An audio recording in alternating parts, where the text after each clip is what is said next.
अंग्रेजन बहू और बेचारी भूली सास। माधवी अपने पति रमेश और अपने बेटे अजय के साथ रहा करती थी। अजय का बचपन से एक ही सपना था कि वो अपनी आगे की पढ़ाई यूएसए में पूरी करे और इसीलिए वो यूएसए पढ़ाई करने के लिए चला जाता है। 3 साल बाद जब वो अपनी पढ़ाई पूरी करके आता है तो अपने बेटे के आने की खुशी में माधवी उसकी पसंद के कई तरह के पकवान बनाती है और जब घर की डोरबेल बजती है तो माधवी अपने पति रमेश को कहती है, लगता है मेरा अजय आ गया है, आप यहीं बैठना, मैं दरवाजा खोलती हूँ। माधवी जल्दी से जाकर दरवाजा खोलती है तो दरवाजे पर अजय के साथ एक लड़की को देखकर वो अजय से पूछती है, ये कौन है बेटा? माँ, ये ग्रेटी है। हम दोनों यूएसए में साथ ही पढ़ते थे और अब ग्रेटी इस घर की बहू है। क्या बहू? अरे बेटा, तूने शादी कर ली और बताया भी नहीं। कम से कम अपनी माँ को बता तो देता कि तू अपने साथ इस घर की बहू लेकर आ रहा है। मैं बहू के आने की कुछ तैयारी तो कर लेती। कोई बात नहीं बहू, यही रुक, मैं अभी तेरे लिए पूजा की थाल लेकर आती हूँ। मॉम, आप अपनी ये फॉर्मेलिटीज बाद में पूरी कर लेना। I'm so tired right now. आजा डार्लिंग, अपना रूम कहाँ है?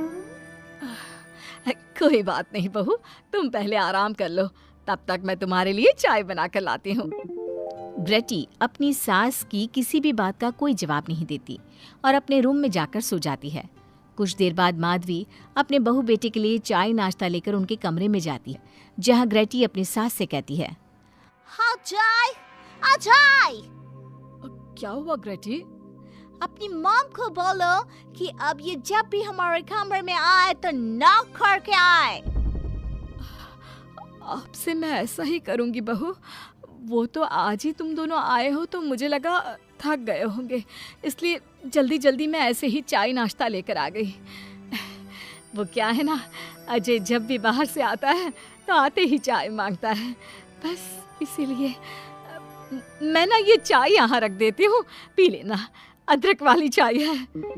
ये बोलकर माधवी वहाँ से जाने लगती है। तभी ग्रेटी अपनी सास से कहती है, जाते हुए अपनी साथ अपनी ये चाय भी ले जाओ, क्योंकि अजय अब चाय नहीं पीता। हाँ माँ, जब से मैं यूएसए गया हूँ तब से मैंने चाय पीनी छोड़ दी है।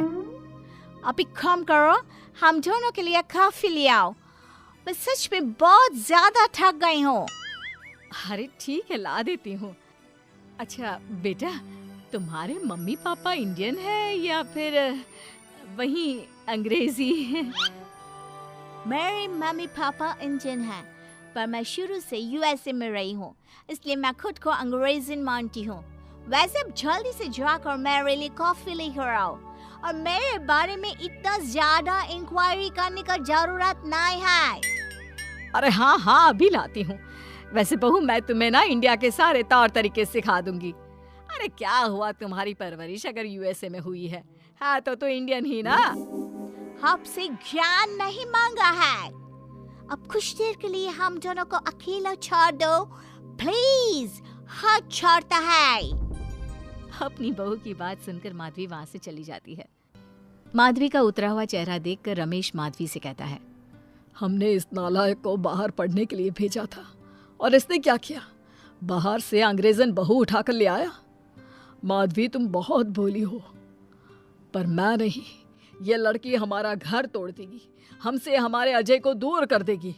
देखा, आते ही कैसे रोब झाड़ रही है, जैसे तुम इस घर की नौकरानी हो। तुम उसको बोलो कि तुम इस घर की मालकिन हो और उसकी सास हो, वो वही करे जो तुम कहोगी। अरे आप बेकार में ही गुस्सा हो रहे हैं। बहू यूएसए की है, यहाँ नई नई आई है, उसको यहाँ के तौर तरीके नहीं पता और वो मुझे अपनी माँ मानती है, तभी तो अपने नखरे दिखा रही है। वैसे भी ना बहू बेटी दोनों बराबर ही होती हैं। माधवी, कौन सी बेटी अपनी माँ से ऐसे बात करती है जैसे तुम्हारी बहू कर रही है? मैं बस तुम्हारे कहने पर चुप हूँ, वरना मैं अपने बहू बेटों को आज ही घर से निकाल देता। ये कहकर रमेश वहाँ से चला जाता है। ऐसे ही कुछ दिन बीत जाते हैं और ग्रेटी अपनी बेचारी भोली भाली सास पर अत्याचार करती रहती है। ग्रेटी अपना सारा काम अपनी सास से करवाती और उसी को भला बुरा सुनाती।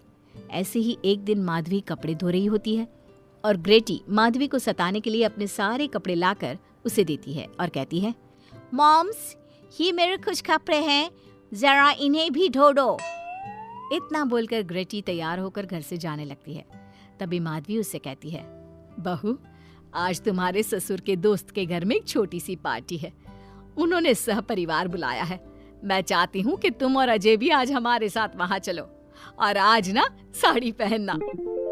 मॉम, अभी मैं क्लब जा रही हूँ, रात को मुझे टाइम मिलेगा तो आपके साथ चली जाऊंगी, पर सारी बारी नहीं पहनूंगी। ये कहकर ग्रेटी वहाँ से चली जाती है। शाम हो जाती है। सब ग्रेटी के घर आने का इंतजार करते हैं और इस वजह से कोई भी पार्टी में नहीं जा पाता। इंतजार करते करते रात के 12 बज जाते हैं। 12 बजे रात को ग्रेटी नशे की हालत में जख्मी घर आती है। अपनी बहू के सर और हाथ पर लगी चोट देखकर माधवी परेशान हो जाती है और जल्दी से फर्स्ट एड का बॉक्स लाकर अपनी बहू के सर पर पट्टी करती है। एक माँ की तरह प्यार करते हुए वो अपनी बहू से कहती है, बहू, तुझे चोट कैसे लग गई बेटा? मैं घर आ रही थी, एक बाइक वाले से मेरी टक्कर हो गई। कोई बात नहीं बेटा, कल सुबह होते ही तुझे अपने फैमिली डॉक्टर के पास ले जाऊंगी। अच्छा, अब तू ना आराम कर, मैं तेरे लिए अभी हल्दी वाला दूध लेकर आती हूँ।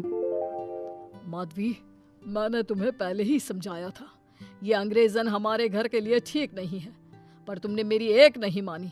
अब देख लो, आज इस अंग्रेजन बहू की वजह से सारे मोहल्ले में हमारी नाक कट गई है।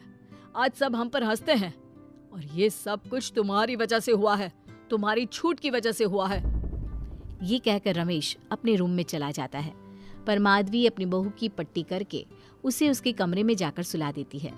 अगले दिन माधवी ग्रेटी को लेकर अपने फैमिली डॉक्टर के पास जाती है, जहां ग्रेटी देखती है कि उस डॉक्टर की बहू ने साड़ी पहनी है और एक संस्कारी बहू की तरह घर में पूजा पाठ करके अपने सास ससुर के पैर छूकर उनका सुबह सुबह आशीर्वाद लेती है। डॉक्टर की बहू को देखकर ग्रेटी को अपना बर्ताव याद आता है और उसे एहसास होता है कि वो अपनी भोली और मासूम सास के ऊपर कितना अत्याचार करती है, पर फिर भी माधवी सबसे लड़कर हमेशा उसका साथ देती है। ये सब देखकर ग्रेटी को पश्चाताप होता है और कुछ देर बाद वो दोनों दवाई लेकर घर आती है। जब माधवी ग्रेटी को दवाई खिलाने के लिए उसके पास जाती है तो, मॉम, मुझे माफ कर दीजिए, मैंने कभी भी आपके प्यार को नहीं समझा, आप पर इतना अत्याचार किया, आपकी बेइज्जती की, आपसे घर का सारा काम करवाया। आपने मुझे कितनी छूट दी, पर फिर भी मैं आपके साथ इतना बुरा करती थी। और आज जब मैं नशे की हालत में चोट खाकर घर आई तो भी आपने मुझसे कोई सवाल नहीं किया, उल्टा आपने मेरा साथ दिया, मेरी सेवा की। आज जब मैंने डॉक्टर की बहू को देखा घर का काम करते हुए, अपने सास ससुर की सेवा करते हुए, तब जाकर मुझे एहसास हुआ कि मैं कितनी रॉन्ग थी। एक इंडियन होकर भी एक बहू के कर्तव्य से दूर रही और आपके ऊपर अपनी अंग्रेजी का रौब झाड़ती रही। मुझे माफ कर दीजिए सासू माँ। बेटा, अक्सर बच्चों से गलतियां हो जाती है। ऐसे भी सुबह का भूला अगर शाम को घर आ जाए तो उसे भूला नहीं कहते बहू। और मुझे बहुत अच्छा लग रहा है ये देखकर कि मेरी अंग्रेजन बहू कितनी समझदार हो गई है। जिसके बाद माधवी और ग्रेटी एक दूसरे को गले लगा